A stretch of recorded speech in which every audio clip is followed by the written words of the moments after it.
So besides, if something happens, if we have an accident, a spill, part of the routine leakage of tankers, then this spill is very hard to contain, and it will be cleaned up maybe for decades, because again, because of the specifics of the Black Sea, it's something like a lake. It's a landlocked sea, and experts have established that it changes completely its waters in 1,000 years are needed for the sea to exchange its waters.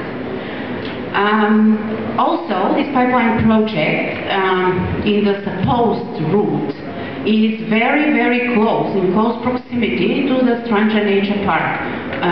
My colleague Stanisha gave you some brochures about Strandzha. It's a very low mountain that Bulgaria shares with Turkey, and there is a great biodiversity there, of birds especially who migrate to Africa. They cross Europe from this Via Pontica route, and some other species. So, and other ecological threat is the crossing of 3 important rivers.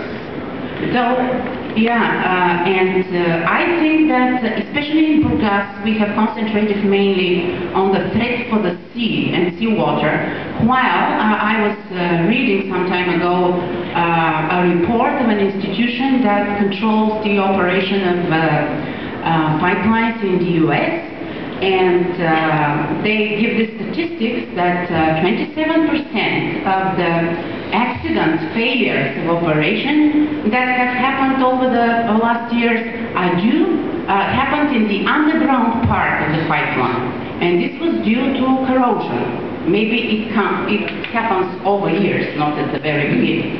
So corrosion is underestimated maybe at the beginning of the project. What else would I like to tell you?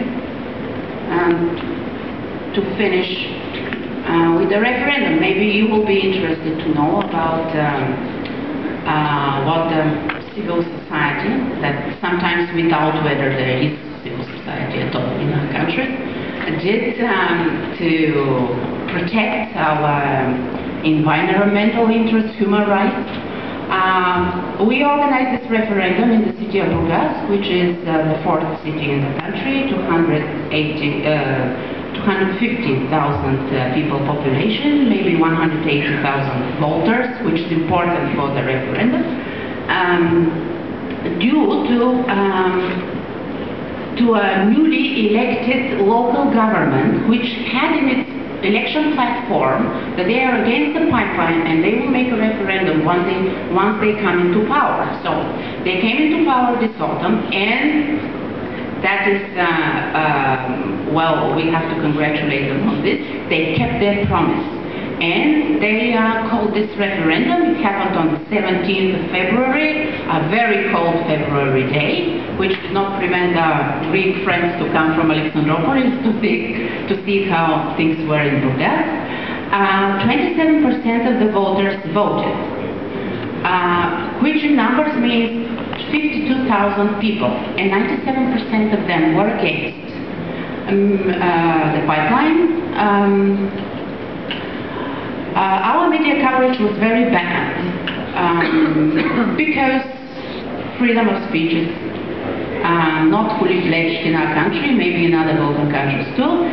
There are a lot of pro-government media that did not cover at all this important event. Actually, in Bulgaria, there was not a referendum held on a single important issue for 50 years. Not a national, not a local one.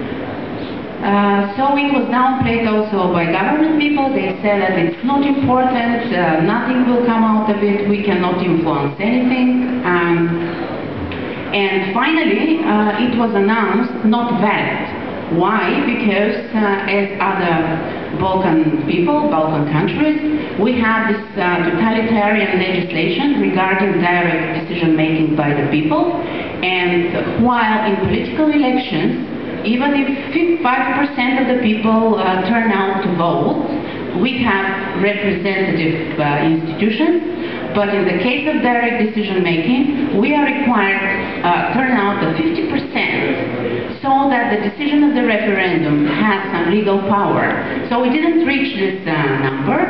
27% is much below, and many media announced this as a failure, and that Burgas citizens were passive. But if you compare the figures, actually never in the last 10 years so many people have turned out to vote.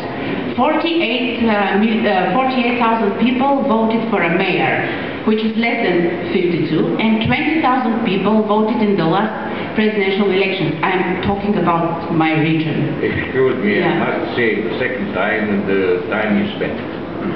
Okay. So I think, concluding, I think that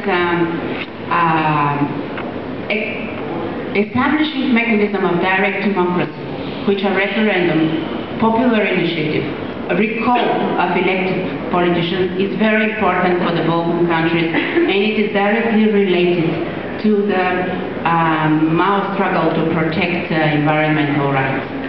Maybe you will give 1 minute more to, I didn't leave any time to Katerina. No, I need 2 minutes. So We spent whole time for